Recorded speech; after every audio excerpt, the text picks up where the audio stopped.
హీరోయిన్లు వాళ్ళ భర్తల కోసం ఏమేమి సాక్రిఫైస్ చేశారో చెప్పుకుందాం.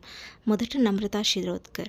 నమ్రత మహేష్ బాబులు లవ్ చేసుకొని మ్యారేజ్ చేసుకునే టైంలో నమ్రతకి మహేష్ బాబు కండిషన్ పెట్టారంట. అదేంటంటే పెళ్ళైన తర్వాత మూవీస్లో నటించకూడదని, పిల్లల్ని తనని చూసుకొని హౌస్ వైఫ్ లాగే ఉండాలని కోరుకున్నారంట. అందుకు ఈవెన్ నమ్రత కూడా ఒప్పుకొని ఆ తర్వాత ఏ మూవీస్లో కూడా యాక్ట్ చేయలేదు. మహేష్ బాబుకి ఇప్పటి వరకు కూడా సపోర్టివ్గా నిలిచింది. ఆ తర్వాత హీరోయిన్ సౌందర్య గారు. సౌందర్య గారు గురించి మనం ప్రత్యేకంగా చెప్పాల్సిన అవసరం లేదు. ఆమె హోమ్లీ క్యారెక్టర్స్ ఎలాగా పెళ్ళికి ముందర ఎలా ఉండిందో మనకు తెలుసు.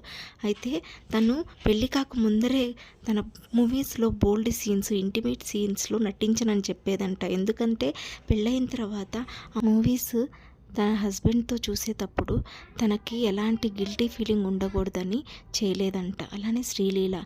ఈ జనరేషన్ అయినప్పటికీ ఇప్పటి వరకు లిప్ లాక్లో ఎప్పుడు పాల్గొనలేదు శ్రీలీల.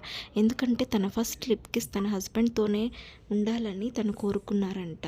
అలాగే నెక్స్ట్ హీరోయిన్ ప్రియమణి. పెళ్ళికి ముందర ఎన్నో బోల్డ్ సీన్స్లో నటించారు ప్రియమణి. కానీ పెళ్ళైన తర్వాత ఒక్క మూవీలో కూడా అలాంటి సీన్స్లో నటించలేదు. ఎందుకంటే తన హస్బెండ్ మరియు పిల్లల ముందర తన మూవీ చూసేటప్పుడు ఎలాంటి ఫీలింగ్ తనకు ఉండకూడదని డైరెక్టర్స్కి అలాంటి సీన్స్కి నో చెప్పారని సమాచారం.